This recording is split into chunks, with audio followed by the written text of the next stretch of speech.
We're doing a rocker panel rust repair. This is going to be on a 2003 Cadillac Escalade EXT truck. And you may or may not have running boards on your vehicle. If you do, I recommend you remove them because there may be rust that you cannot see. We're going to show you the tools and everything to do that in a minute. But basically, this is the area we're going to be focusing on today. These are all the materials you're going to need to do this repair. Starting with the basic hand tools that we're going to use to take the running board off, which you may not have a running board, so it might not even be an issue, but it's still pretty basic with bolt removal. You're going to definitely need a grinder. You're going to need some kind of face mask or respirator and safety glasses for the sanding.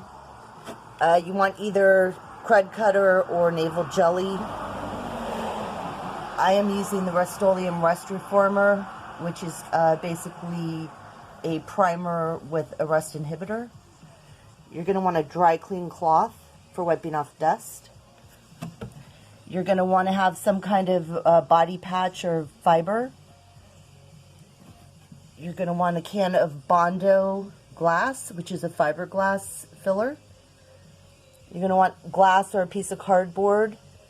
And you're going to want applicators. Different sizes are preferable. And then you're going to also want the Bondo body filler. And then you're going to want assorted sandpaper. The grit has to at least start from 80.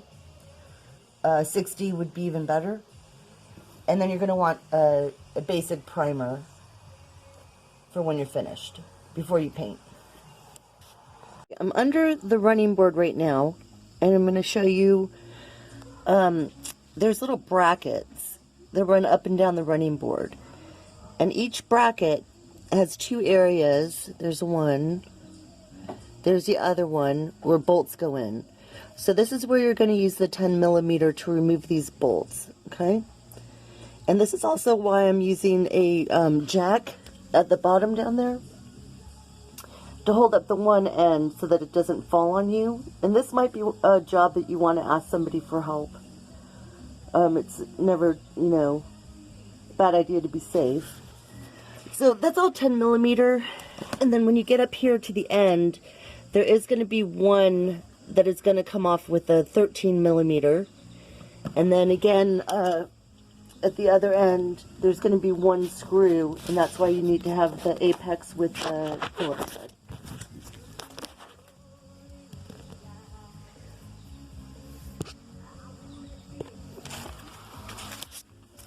This plug right here, let's get a hold of it.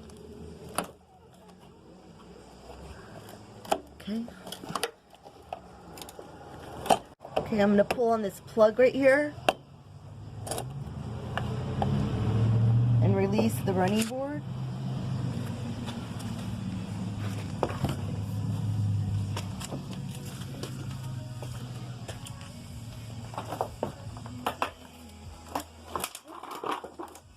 Okay, now that I have the running boards off, I'm really going to examine the vehicle and see what kind of rust damage we're looking at here.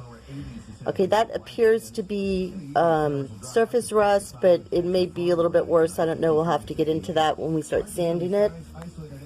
Okay, so this is my rocker panel. We can see it's got some severe damage there. I mean, it's rusted all the way through. And that's from all the salt and sand up here in Maine on the roads. That's about 3 years worth of damage.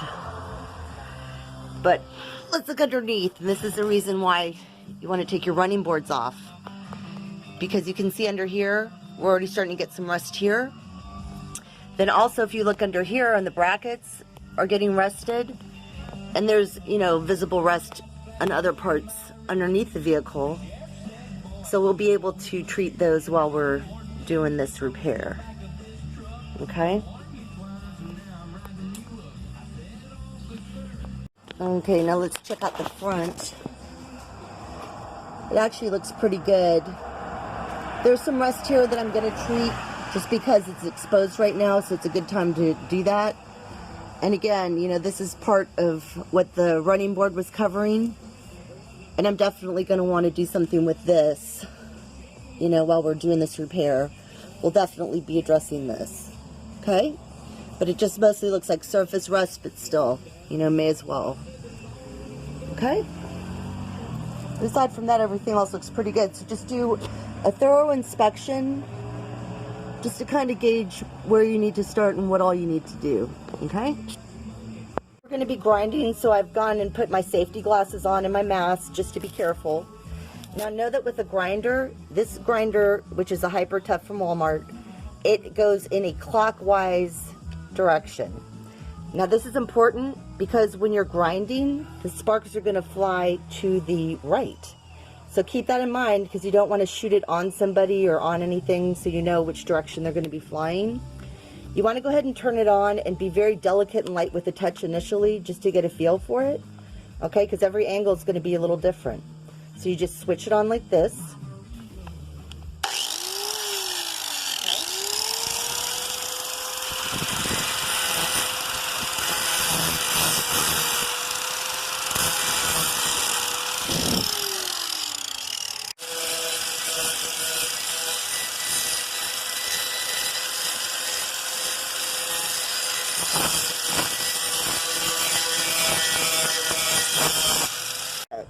So this is the section I just did, and as you can see, we're down to the metal, okay?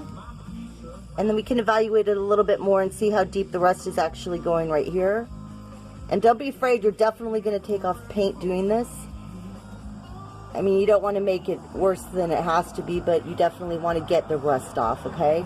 You want all this loose rust out. Okay, so I might have to actually dig in right here and make a little hole, because that's pretty bad. Alright? The same spot we initially were working on. And you may end up, when you're doing this initial grinding, you might have to actually get like a screwdriver or some kind of implement to kind of poke around. Like this obviously is fine. This is the part that I'm worried about. As you can see, this is loose rust, which means, you know, there's structural damage here. So I'm just going to try and take some of the loose stuff off. I can't really poke past there. Okay. Section, and this is the part that is directly underneath the passenger side door. Just looking at it, I can see the paint's bubbled here. So we're going to have to actually go higher than I initially thought. And we're probably going to have to take some of this molding off, or at least hold it up so we can get up into this section right here. Okay? So let me start.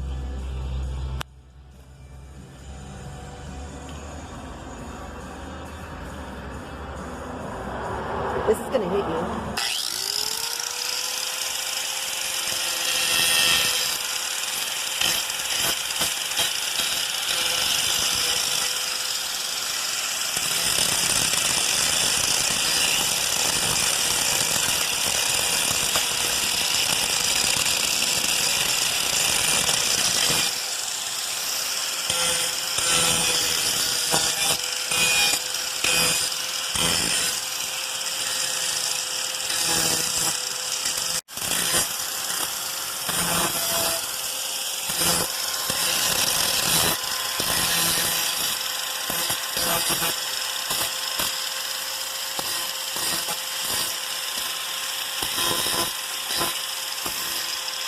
So now we've used the grinder and we've pretty much taken this down quite a bit. You can see the metal. We're down to metal. What I'm going to use now is a piece of 60 grit sandpaper. And then just by hand, I'm going to lightly go over it because it's a little bit more controlled.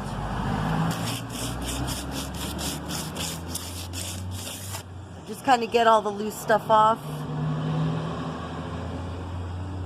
You don't need a grinder for everything, but just basically clean it up as best you can and make sure these pieces aren't loose. You know, this is really hard metal still, even though it's jagged. The metal's still good right here.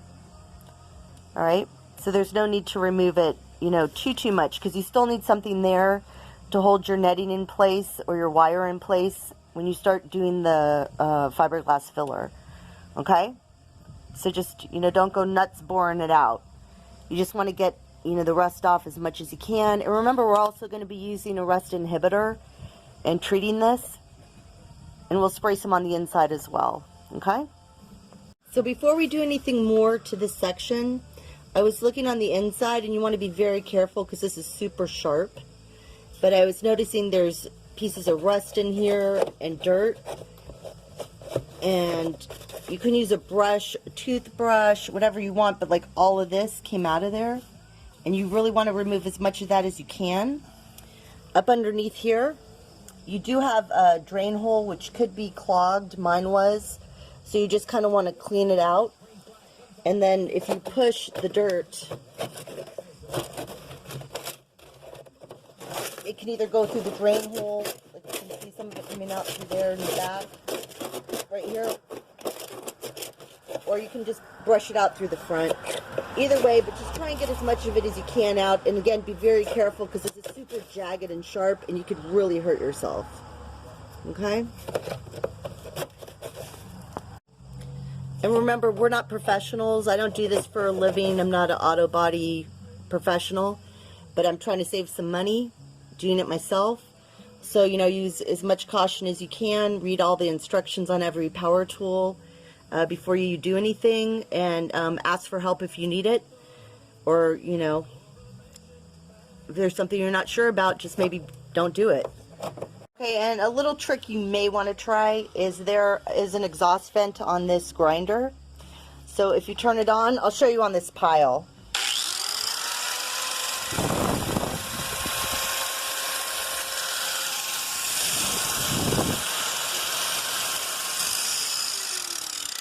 You could use it to blow in here if you want. Just be careful again and wear your glasses and your mask. But again, that's a good idea if you do not have an air compressor or a vacuum with attachments. That's another option if you're, trying to do it on the cheap. Now I'm going to take my clean, dry cloth, and I'm going to just gently wipe down any excess dust. Okay? It doesn't have to be super great. Just kind of get that off. Okay, then I'm going to use this crud cutter, and you can also use navel jelly. Now this doesn't actually come on it. The bottle recommends that you pour it into a bowl and use a paintbrush to apply it, but I want to be able to get it into all these little nooks and crannies, so I went ahead and took a spray head off another product and put it on here so I can just spray it on. Now we're at the stage where we're going to go ahead and use the crud cutter. You can use navel jelly or any other product that you want. Please read all the instructions, the warnings and precautions. I'm going to wear gloves, a mask, and goggles. This is corrosive. Definitely read all the instructions prior to use, no matter which product you end up using, okay?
Okay, it's been 30 minutes since we applied the crud cutter. So what I've done is taped off just, it doesn't have to be perfect, just, roughly taped off the area that I'm going to be spraying next. With this, it is called Rust-Oleum Rust Reformer, And basically what it is, it's got rust inhibitor and a primer mixed. So what I'm going to do is I'm going to spray it to all of these areas here, all the areas here, and I'm going to spray some of it back here that we treated, okay, just lightly. All right, here we go with the Rust-Oleum Rust Reformer. You want to do short strokes, maybe a little extra on these parts that were heavily rusted.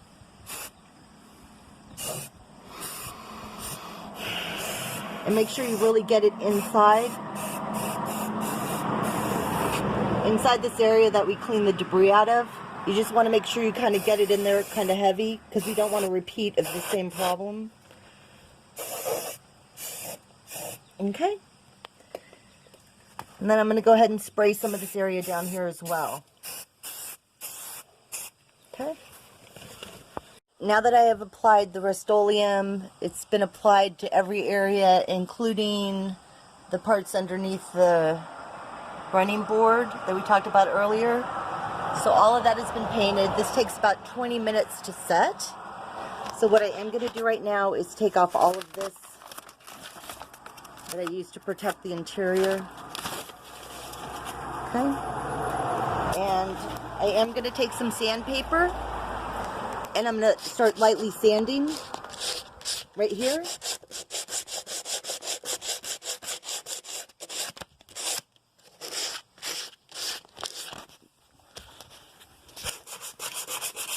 Until I get it back down to metal.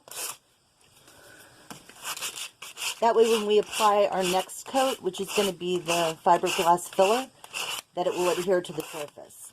Okay? Because per the instructions it says there shouldn't be any paint or primer. Now that the Rust-Oleum primer is dried on the inside, and the reason we spray it on here is because all these little tiny pieces in here and on the inside, we really want to coat it so that we don't have the rust come back too quickly. Okay, but now anything on this outer part, we're going to be attaching the fiberglass. It has to have a metal area to bond to, so we have to go ahead and grind this back down to the metal, which is what I'm going to do right now with the grinder.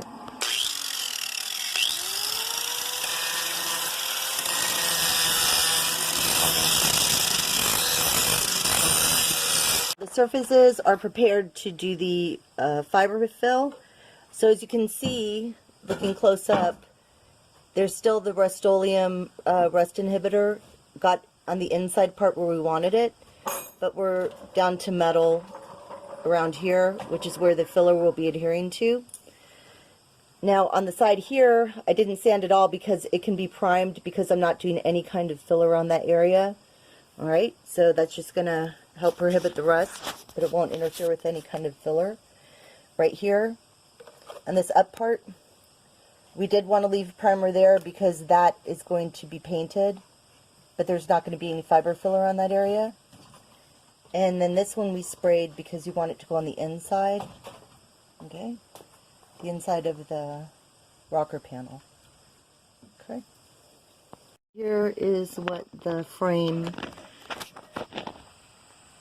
looks like, and it has been primed with the Rust-Oleum with the rust prohibitor. Okay, this is what we're using for the next step. It's the Bondo self-adhesive body patch. It comes in a sheet like this. It's like metal, and the other side is adhesive, which is not very strong adhesive, so do not rely on it. You're also going to need a pair of scissors so you can cut it to the right shape. Okay, so over here I'm not going to add any kind of patch because this is small enough I can just put the filler in it. But this part here is definitely going to need something. So basically what you want to do is see kind of where you need it to be. Okay, I'm going to cut right here. I'm going to cut this off. And I have seen people put it on the outside, but I don't agree with that because then you're just making additional buildup, which is ridiculous. So what you're going to do is slide the piece in, adhesive side out, so you can get it to adhere to the metal.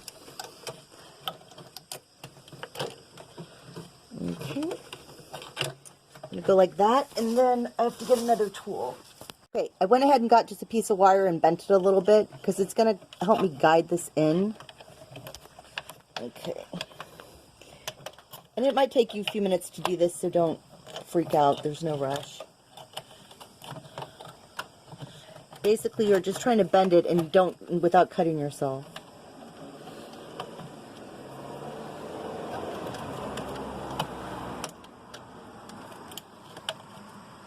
Like that.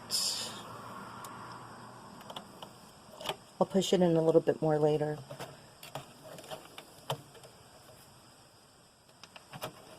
Let me grab whatever you have around to get your can open. But this is going to be the fiberglass filler.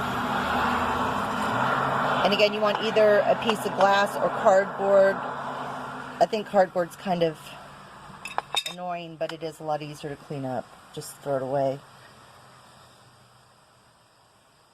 So it's probably better to do less than what you think you need instead of using too much, because then you can't put it back in once you add the cream hardener.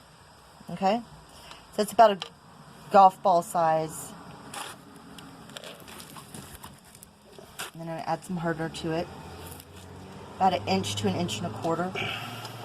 That's per the instructions. And again, whenever you use anything, read the instruction label. Read all the precaution and warnings. Okay? Use all the correct PPE. Regardless of what you see me do or not do. Okay? So you want to mix it till it turns brown. This is going to set really quick, 3 to 5 minutes, so you do not have a lot of time to play around with this, okay? So just make sure it's mixed well. And then we're going to go ahead and get started. Okay, I'm going to do this hole first. Okay, so now we're just going to blob this in.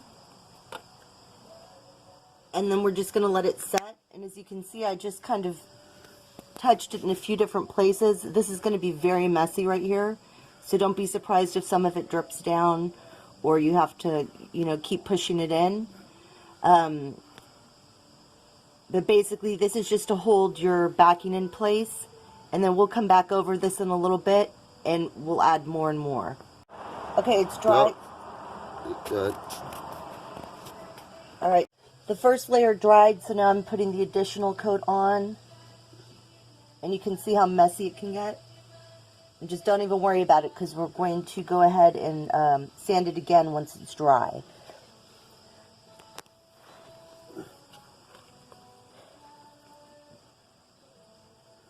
Okay. And remember, your fiberglass layer is your waterproof layer, so you want to make sure all the holes are covered. It's not pretty now, but it will be later.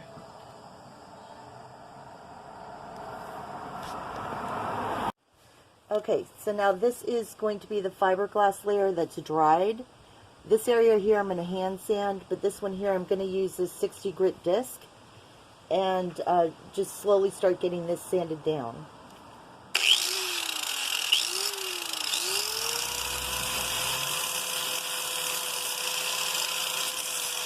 So this is after the initial sand over the fiberglass with the 80 grit disc.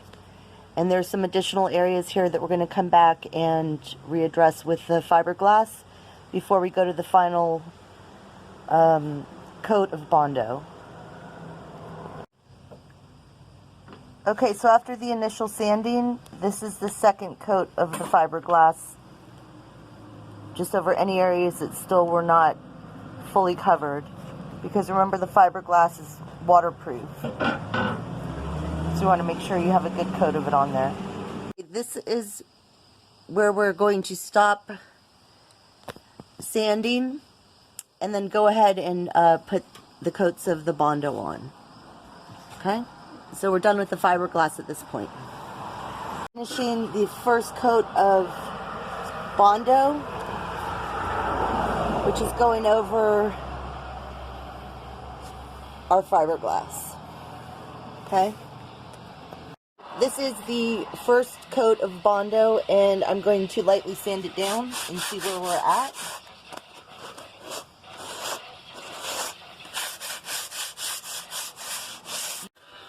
Alright, I've taped off my area, And I'm going to use this Rust-Oleum primer. It's a 2-in-1 filler and sandable primer.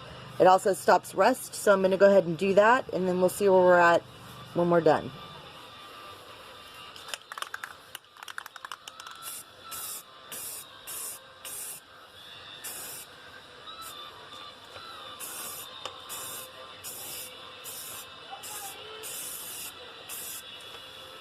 Stop. This is how it looks with the primer I just applied. Okay, we're going to let it dry, and then we'll come back and see how it looks and see if you want to do anything else with it. Alright?